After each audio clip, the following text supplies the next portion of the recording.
അസ്സലാമു അലൈക്കും വറഹ്മത്തുള്ളാഹി വബറകാതുഹു. അൽഹംദുലില്ലാഹി റബ്ബിൽ ആലമീൻ. വസ്സലാത്തു വസ്സലാമു അലാ സയ്യിദിൽ മുർസലീൻ വഅലാ ആലിഹി വസ്വഹാബിഹി അജ്മഈൻ. അമ്മാ ബഅദ്. വമാ തൗഫീഖു ഇല്ലാ ബില്ലാഹി അലൈഹി തവക്കൽതു വഇലൈഹി ഉനീബ്. അല്ലാഹുമ്മ റബ്ബി ഇശ്റഹ് ലി സദ്രി വയസ്സിർ ലി അംരി വഹ്ലുൽ ഉഖ്ദതം മിൻ ലിസാനി യഫ്ഖഹു ഖൗലി. സ്വലാത്തു വസ്സലാമു അലൈക യാ സയ്യിദി യാ റസൂലല്ലാഹ് ഖുദ് ബിയദി ഖല്ലത തഹീലതി അതിരിക്കിനി യാ റസൂലല്ലാഹ് യാ ഹബീബല്ലാഹ്. ബഹുമാനമുള്ള സുഹൃത്തുക്കളെ, പ്രിയപ്പെട്ട പ്രേക്ഷകരെ, സഹോദരങ്ങളെ, അള്ളാഹു നമ്മളെ അനുഗ്രഹിക്കട്ടെ.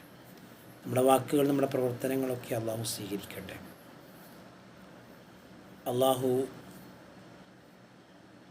നല്ല കാര്യങ്ങൾ പറയുവാനും കേൾക്കാനും അതിൻ്റെ പ്രചാരകരാവാനും തൗഫീഖ് നൽകി അനുഗ്രഹിക്കട്ടെ. പ്രിയപ്പെട്ടവരെ, അള്ളാഹു സുബ്ഹാനഹു തആല അവൻ്റെ സത്യസന്ദേശം ജനസമൂഹത്തിന് മുമ്പിൽ പ്രചരിപ്പിക്കുന്നതിന്, ജനങ്ങൾക്ക് സത്യമായ മാർഗം പഠിപ്പിച്ചു കൊടുക്കുന്നതിന് 1,24,000 വരുന്ന പ്രവാചകന്മാരെ അയച്ചിട്ടുണ്ട്. അവരിൽ അപൂർവം പ്രവാചകന്മാർക്ക് അല്ലാഹു തആല കിതാബുകളും ഏടുകളും നൽകിയിട്ടുണ്ട്. ആ പ്രവാചകന്മാരൊക്കെ അവരിൽ അർപ്പിതമായിട്ടുള്ള ആ ഒരു ദൗത്യം വളരെ ത്യാഗത്തോടെയും വളരെ റബ്ബിൻ്റെ കൂലി ആഗ്രഹിച്ചുകൊണ്ട് ഏത് പ്രതികൂല സാഹചര്യത്തിലും അവർ കൃത്യമായിട്ട് നിർവഹിച്ചിട്ടുണ്ട്. ഖുർആനിൽ അള്ളാഹു കുറച്ച് പ്രവാചകന്മാർ, 25ഓളം വരുന്ന പ്രവാചകന്മാരുടെ പേരുകൾ പരാമർശിക്കുകയും വളരെ അപൂർവം പ്രവാചകന്മാരുടെ ചരിത്രങ്ങളും ഖുർആനിൽ പറയുന്നുണ്ട്. ഈ പ്രവാചകന്മാരൊക്കെയും നിർവഹിച്ചിട്ടുള്ള ആ സന്ദേശ പ്രചാരണം അവർ നിർവഹിക്കുമ്പോൾ അവർക്ക് പല പ്രതിസന്ധികളും നേരിടേണ്ടി വന്നിട്ടുണ്ട്. എന്തിനേറെ പറയുന്നു, അവരുടെ കുടുംബങ്ങളിൽ നിന്ന് വരെ, അവരുടെ ഇഷ്ട ജനങ്ങളിൽ നിന്ന് വരെ ഈ ഒരു പ്രതികരണങ്ങൾ വന്നപ്പോഴും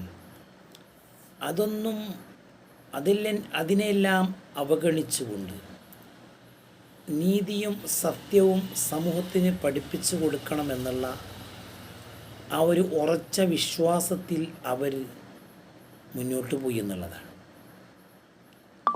കാരണം മഹാനായ ഇബ്രാഹിം നബി അലൈഹിസ്സലാമിൻ്റെ ചരിത്രം നാം വായിക്കുമ്പോൾ ആ നാട്ടിലെ രാജാവ് തന്നെ വലിയ തീക്കുണ്ടാരമുണ്ടാക്കി ഇബ്രാഹിം നബി അലൈഹി സ്വലാമിനെ അതിലേക്ക് വലിച്ചെറിയാൻ പദ്ധതിയിട്ടത് ഖുർആൻ പറയുന്നുണ്ടല്ലോ. അതിൽ നിന്ന് അള്ളാഹു അദ്ദേഹത്തെ രക്ഷപ്പെടുത്തി. മൂസാ നബി അലൈഹി സ്വലാമിനെ ഫറോവ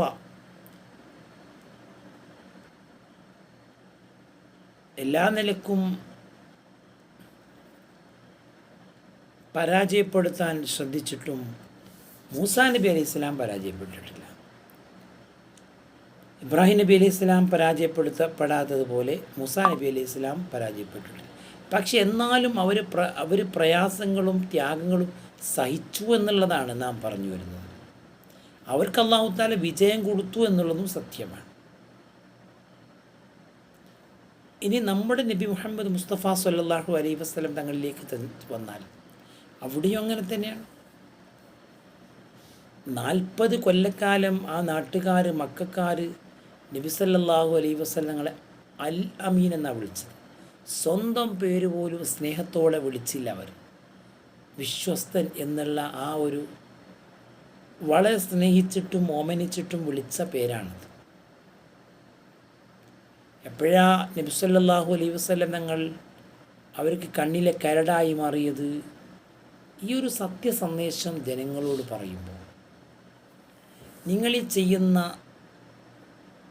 അധാർമിക പ്രവർത്തനങ്ങൾ ഒരിക്കലും ശരിയല്ല, നിങ്ങളുടെ വിശ്വാസം ശരിയല്ല, നിങ്ങളുടെ ചിന്ത ശരിയല്ല. അതൊക്കെ നിങ്ങൾ മാറ്റി സത്യത്തിലേക്ക് വരണമെന്ന് പറഞ്ഞപ്പോൾ അവർ കല്ലെറിയാൻ തുടങ്ങി, ഉപദ്രവിക്കാൻ തുടങ്ങി, വധിക്കാൻ തുടങ്ങി.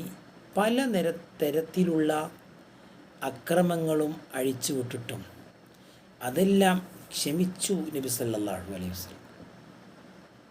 ഈ ഒരു സാഹചര്യത്തിൽ നബി സല്ലല്ലാഹു അലൈഹി വസല്ലം കിട്ടിയ സന്ദേശം എന്താണ്? ഒരു ഹദീസിലൂടെ പറയുന്നത് ഇഖ്റ അല ഉമ്മത്തിക മിന്നി അസ്സലാം. നബി അങ്ങങ്ങളുടെ സമുദായത്തോട് പറയാം, എന്നിൽ നിന്നുള്ള രക്ഷയുണ്ട്.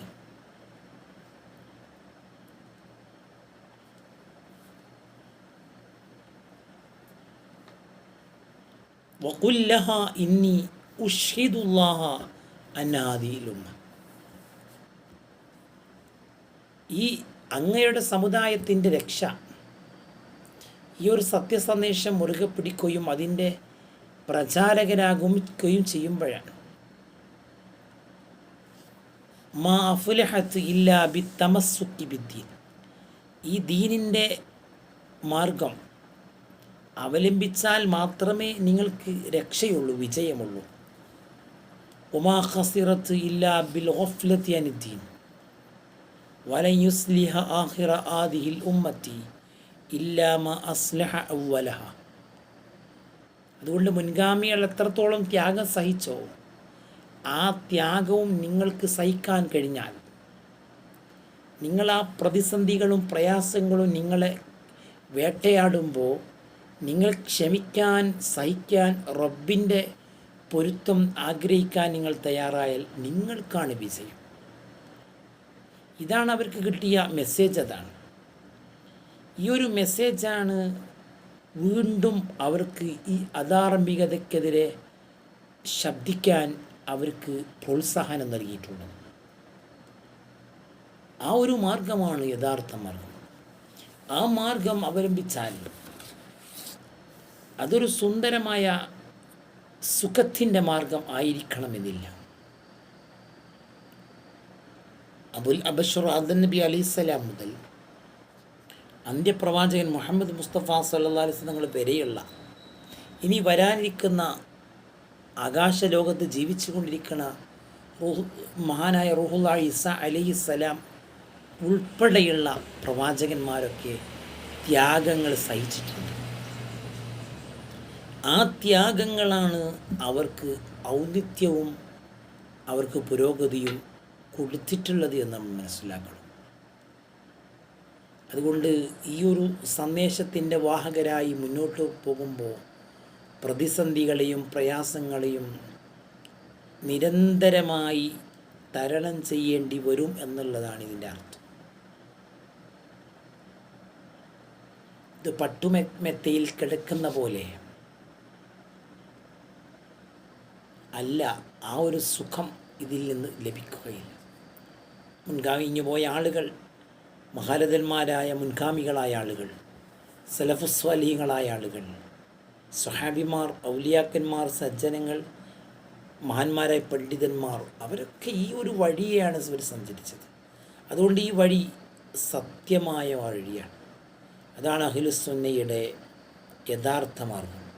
ഖുർആൻ പറയുന്നു, നോക്കൂ നിങ്ങൾ, ഖുർആൻ അവർക്ക് സന്തോഷം ലഭിക്കാൻ, അവർക്ക് ആശ്വാസം ലഭിക്കാൻ ഒരായത്ത് സൂറത്തുൽ നൂറിൻ്റെ 55-ാമത്തെ ആയത്തിൽ അള്ളാഹു പറയുന്നു, വഅദല്ലാഹു അല്ലദീന ആമനൂ മിൻകും വഅമിലുസ്സാലിഹാത്തി ലയസ്തഖ്ലിഫന്നകും ഫിൽ അർളി കമസ്തഖ്ലഫല്ലദീന മിൻ ഖബ്ലിഹിം വലയുമക്കിനന്ന ലഹും ദീനഹുമുല്ലദീ ഇർതദാ ലഹും വലയുബദ്ദിലന്നഹും മിൻ ബഅദി ഖൗഫിഹിം അംനാ യഅ്ബുദൂനനി ലാ യുശ്രികൂന ബി ശൈആ വമൻ കഫറ ബഅദ ദാലിക ഫഉലൈക ഹുമുൽ ഫാസിഖൂൻ.